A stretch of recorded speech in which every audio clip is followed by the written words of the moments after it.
आम के पेड़ों वाले बगीचे में खिड़की से आती धूप बहुत सुहानी लग रही थी। सोफिया ने अपने नन्हे हाथों में एक बहुत छोटा सा बीज पकड़ा हुआ था। उसके पापा ने उसे ये बीज उपहार में दिया था और उसे लगाना सिखाया था।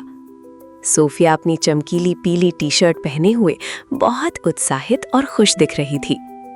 उसने सोचा कि ये नन्हा बीज जल्दी ही एक बड़ा और सुंदर फूल बन जाएगा। उसके पापा ने प्यार से मुस्कुराते हुए उसे एक छोटा मिट्टी का गमला दिया। वे दोनों मिलकर गमले की मिट्टी तैयार करने लगे और सोफिया खुशी से ताली बजाने लगी।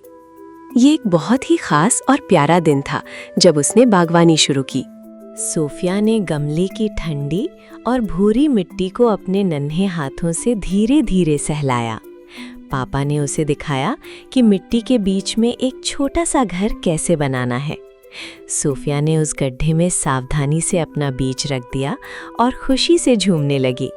उसने उस पर थोड़ी और मिट्टी डाली और उसे अपने हाथों से धीरे से थपथपाया। फिर उसने बहुत प्यार से बीज से धीरे से कहा, धैर्य छोटा बीज, धैर्य। सोफिया को लगा कि शायद कल सुबह तक उसे एक बड़ा सा फूल मिल जाएगा। उसने अपने नन्हे हाथों से मिट्टी की सोंधी खुशबू को महसूस किया और बहुत खुश हुई। बच्चे को सोफिया की तरह मिट्टी खोदने का इशारा करने को कहें। हर सुबह सोफिया उठी और दौड़कर अपनी खिड़की के पास रखे उस गमले को देखने गई। सूरज की पहली किरणें मिट्टी पर चमक रही थीं, लेकिन वहां कोई फूल नहीं था। मिट्टी वैसी ही थी जैसी उसने कल छोड़ी थी, बिल्कुल शांत, सूखी और पूरी तरह भूरी। सोफिया को थोड़ा दुख हुआ क्योंकि उसे लगा था कि शायद जादू रातों रात हो जाएगा।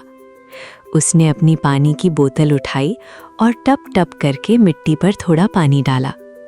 उसे लगा कि शायद बीज अंदर सो रहा है और उसे अभी थोड़ा और जागना है। धैर्य छोटा बीज, धैर्य। उसने फिर से धीरे से बीज को याद दिलाया। एक पूरा हफ्ता बीत गया और सोफिया अब हर दिन खिड़की के पास जाकर उदास हो जाती थी। मिट्टी वैसी ही थी और उसमें कोई भी हरा रंग या पत्ती नजर नहीं आ रही थी। सोफिया को लगा कि शायद उसके लिए प्रतीक्षा करना बहुत मुश्किल होता जा रहा था। वो अपने पापा के पास गई और धीरे से उनकी एप्रन पकड़कर उन्हें खींचने लगी। पापा, क्या मेरा बीज खराब हो गया है?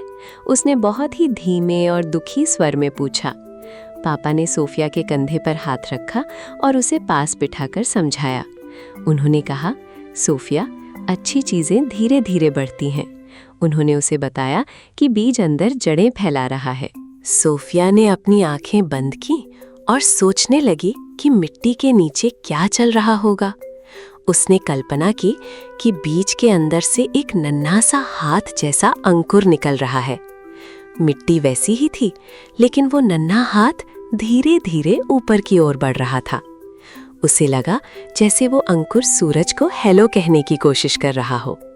उसे महसूस हुआ कि मिट्टी के नीचे भी एक छोटी सी सुंदर दुनिया काम कर रही है। अब सोफिया खुशी से अपनी प्रतीक्षा पूरी करने के लिए तैयार हो गई थी। उसने मुस्कुराते हुए बीज से कहा, धैर्य छोटा बीज, धैर्य। क्या आपने कभी किसी चीज का इंतजार किया है? अगले सोमवार को जब हर सुबह सोफिया उठी तो उसने खिड़की पर कुछ बहुत अद्भुत देखा।